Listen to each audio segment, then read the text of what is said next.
सकट चौथ की पूजा में देवरानी जेठानी की कहानी जरूर पढ़ी और सुनी जाती है। इससे आप जान सकते हैं कि कैसे गणेश जी की कृपा से देवरानी को मिला पुण्य फल, तो जेठानी को मिली सजा। श्री गणेशाय नमः।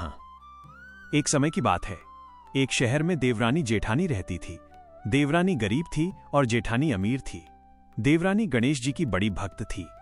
देवरानी का पति जंगल से लकड़ी काटकर उसे बेचता था और अक्सर बीमार रहता था।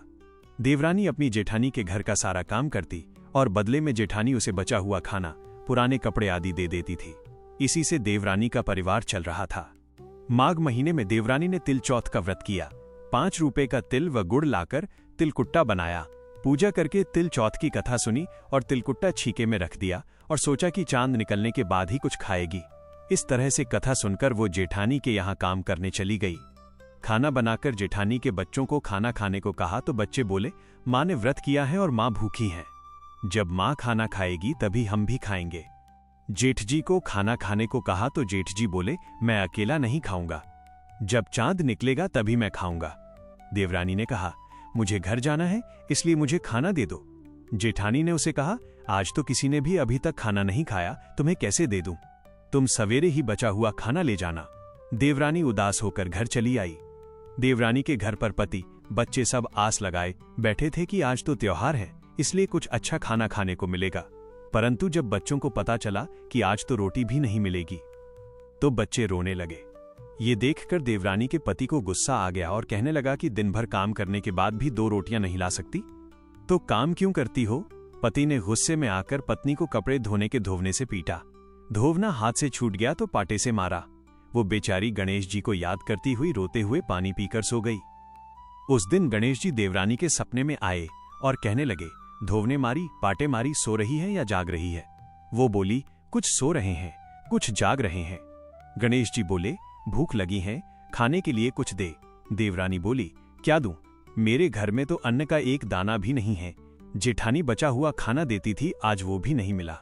देवरानी ने आगे कहा कि पूजा का बचा हुआ तिलकुटा छींके में पड़ा है, वही खा लो। गणेश जी ने तिलकुट खाया और उसके बाद कहने लगे, धोवने मारी, पाटे मारी, निमटाई लगी है। कहा निमटूं? उसने कहा, ये खाली झोंपड़ी है, आप कहीं भी जा सकते हैं, जहां इच्छा हो वहां निमट लो। फिर गणेश जी बोले, अब कहां पहुंचूं? अब देवरानी को बहुत गुस्सा आया, कहने लगी, कब से परेशान किया जा रहा है? सो बोली, मेरे सिर पर पहुंचो और कहां? देवरानी जब सुबह उठी तो ये देखकर हैरान रह गई कि पूरा घर हीरों और मोतियों से जगमगा उठा है। सिर पर जहां बिंदायक जी पोछनी कर गए थे वहां हीरे केटीके और बिंदी जगमगा रहे थे। इसके बाद देवरानी जेठानी के यहां काम करने नहीं गई। जेठानी ने कुछ देर तो राह देखी, फिर बच्चों को देवरानी को बुलाने भेज दिया। जेठानी ने सोचा, कल खाना नहीं दिया था, इसीलिए शायद देवरानी बुरा मान गई होगी।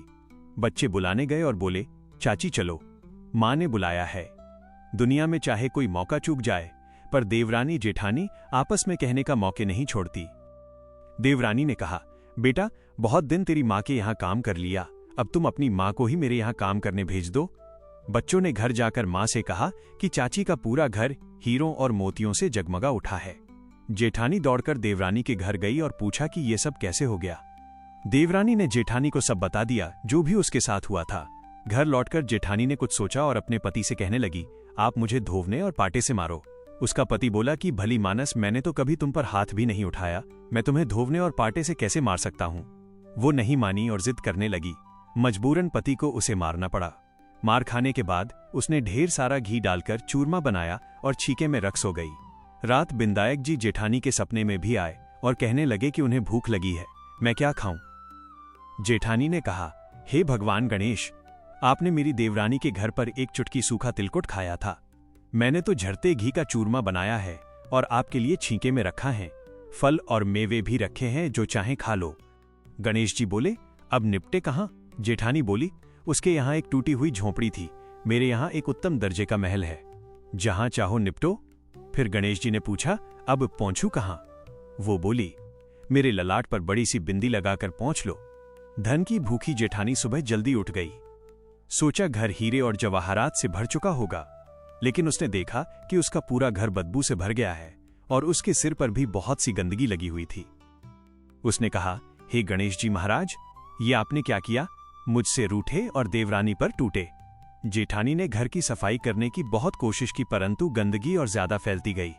जेठानी के पति को मालूम चला तो वो भी बहुत गुस्सा हुआ और बोला, तेरे पास इतना सब कुछ था फिर भी तेरा मन नहीं भरा। परेशान होकर वो चौथ के विनायक जी से मदद की विनती करने लगी। बोली, मुझसे बड़ी भूल हुई, मुझे क्षमा करो। विनायक जी ने कहा, देवरानी से जलन के कारण जो तूने किया है उसी का फल तुझे मिला है। अब तू अपने धन में से आधा उसे देगी, तभी ये सब साफ होगा। उसने आधा धन तो बांट दिया, किंतु मोहरों की एक हांडी चूल्हे के नीचे गाढ़ रखी थी। उसने सोचा किसी को पता नहीं चलेगा और उसने उस धन को नहीं बांटा। जेठानी ने गणेश जी से कहा, हे चौथ विनायक जी, अब तो अपना ये बिखराव समेटो। वे बोले, पहले चूल्हे के नीचे गाढ़ी हुई मोहरों की हांडी और ताक में रखी सुई की भी पांति कर। इस प्रकार विनायक जी ने सुई जैसी छोटी चीज का भी बंटवारा करवाकर अपनी माया समेटी। हे गणेश जी महाराज, जैसी आपने देवरानी पर कृपा करी वैसी सब पर करना। कहानी कहने वाले, सुनने वाले व हुंकारा भरने वाले सब पर कृपा करना, किंतु जेठानी को जैसी सजा दी वैसी किसी को मत देना। बोलो गणेश जी महाराज की जय। गजानन आयो री मारे घर में, गजानन आयो री, वो तो खुशियाँ ही खुशियाँ लायो री मारे घर में, गजानन आयो री मारे घर में, गजानन।